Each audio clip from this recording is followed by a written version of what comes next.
सभी शिक्षक साथियों को नमस्कार।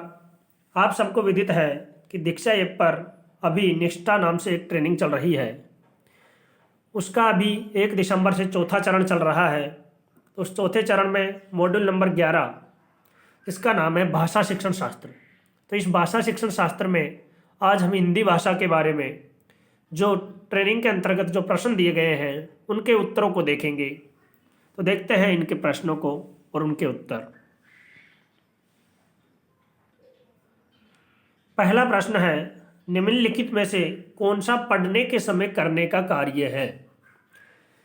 तो इसका राइट आंसर हो जाएगा कक्षा को 4 या 2 के समूह में विभाजित करना और पाठ को बारी बारी से पढ़वाना।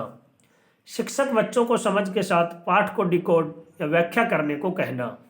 तो पढ़ने के समय करने का सबसे सही कार्य है वो पहला ऑप्शन इसका राइट आंसर हो जाएगा। अगला प्रश्न है, एक पूर्व पठन कार्य का उद्देश्य है, यानी पूर्व पठन कार्य का उद्देश्य क्या है? तो इसका सही आंसर हो जाएगा पाठ के विचारों के साथ सीखने वाले के पिछले अनुभव और ज्ञान को जोड़ना। तो इसका राइट आंसर ये तीसरा वाला ऑप्शन हो जाएगा। अगले प्रश्न की ओर चलते हैं। पढ़ना अर्थात पढ़ना का अर्थ है गढ़ना। इस कथन से क्या अभिप्राय है? पढ़ना अर्थ गढ़ना है, इस कथन से क्या अभिप्राय है? तो इसका राइट आंसर हो जाएगा पढ़ना पाठ के विचारों को समझना है। तो दूसरा वाला ऑप्शन इसका राइट आंसर है। अगला प्रश्न है, वर्तमान भाषा सीखने के नजरिए से निम्नलिखित में से कौन सा सच है? वर्तमान भाषा सीखने के नजरिए से कौन सा सच है? नीचे आपके सामने 4 दिए हुए हैं। सुनना, बोलना, पढ़ना, लिखना, ध्यान देना और सोचना एक साथ विकसित होता है। सुनना, बोलना, पढ़ना, लिखना, ध्यान देना और सोचना एक रैखिक तरीके से विकसित होता है। लिखने से पहले सुनना, बोलना और पढ़ना विकसित होता है।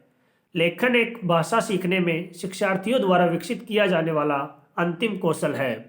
तो इसका राइट आंसर हो जाएगा ऑप्शन 1 सत्य है। तो जो पहला वाला ऑप्शन है, सुनना, बोलना, पढ़ना, लिखना, ध्यान देना और सोचना एक साथ विकसित होता है, ये इसका राइट आंसर हो जाएगा। अगला प्रश्न है, जब बच्चे स्कूल में प्रवेश करते हैं तो हमें क्या करना चाहिए?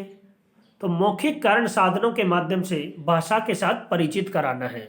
बच्चे जब स्कूल में प्रवेश करते हैं तो हमें सबसे पहले मौखिक कारण साधनों के माध्यम से भाषा के साथ बच्चों को परिचित कराना है। अगला प्रश्न है, निम्नलिखित में से कौन सा कथन सही है? अब आपके सामने 4 कथन दिए हुए हैं, इसमें से जो कथन सही है वो आपको यहाँ पर बताना है। मातृभाषा दूसरी भाषा की शिक्षा में हस्तक्षेप करती है। दूसरी भाषा सीखने में मातृभाषा न तो समर्थन करती है और न ही हस्तक्षेप करती है। मातृभाषा दूसरी भाषा सीखने के लिए एक संसाधन है। मातृभाषा दूसरी भाषा सीखने का समर्थन करती है। तो इसका राइट आंसर हो जाएगा कथन 3 और कथन 4 सही है। अर्थात मातृभाषा दूसरी भाषा सीखने के लिए एक संसाधन है, मातृभाषा दूसरी भाषा सीखने का समर्थन करती है। तो जो पहला वाला ऑप्शन है कथन 3 और 4 सही है, ये इसका राइट आंसर हो जाएगा।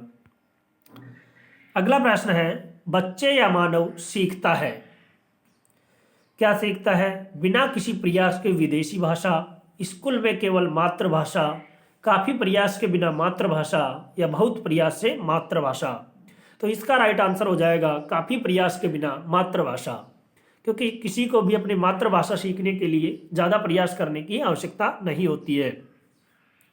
अगला प्रश्न है, भाषा सीखने में केंद्रीयता का अर्थ है कि सभी भाषा सीखना मूल रूप से विषय वस्तु सीखना है।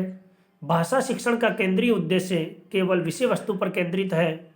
विषय वस्तु को भाषा की चिंता नहीं करनी चाहिए। सभी विषय वस्तु सीखना मूल रूप से भाषा सीखना है। तो इसका राइट आंसर हो जाएगा लास्ट वाला जो ऑप्शन है, सभी विषय वस्तु सीखना मूल रूप से भाषा सीखना है। अगला प्रश्न है, मातृभाषा आधारित बहुभाषिकता क्या है?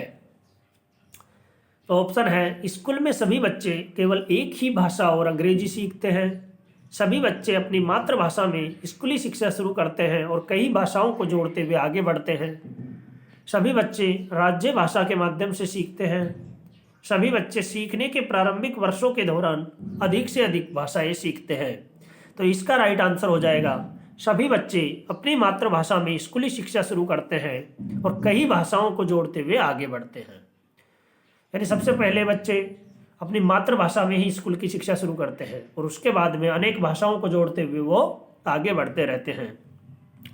और आज की इस निष्ठा ट्रेनिंग का अंतिम प्रश्न मॉड्यूल नंबर 11 का, भाषा सीखने की रणनीति के रूप में बहुभाषिकता का क्या अर्थ है? ऑप्शन पहला है माध्यम और आकलन के रूप में एक ही भाषा में विषय वस्तु सीखना, कई भाषाओं का सीखना सिखाना और शिक्षण, कक्षा में शिक्षण अधिगम के लिए बच्चों की भाषा का उपयोग करना और त्रिभाषा सूत्र को लागू करना। तो इसमें राइट आंसर हो जाएगा इसका कक्षा में शिक्षण अधिगम के लिए बच्चों की भाषा का उपयोग करना। तो हमने इस ट्रेनिंग के अंतर्गत दिए गए सभी 10 प्रश्नों को किया है। अब हम सबमिट बटन पर क्लिक करते हैं तो हमें पता चल रहा है कि हमारे सभी 10 में से 10 प्रश्न सभी राइट हुए हैं। तो आपको भी इसी प्रकार सभी प्रश्नों के आंसर देने हैं। पहले आपको अच्छी तरह से ट्रेनिंग को कंप्लीट करना है, उसके बाद इन प्रश्नों पर आना है। तो धन्यवाद सभी को।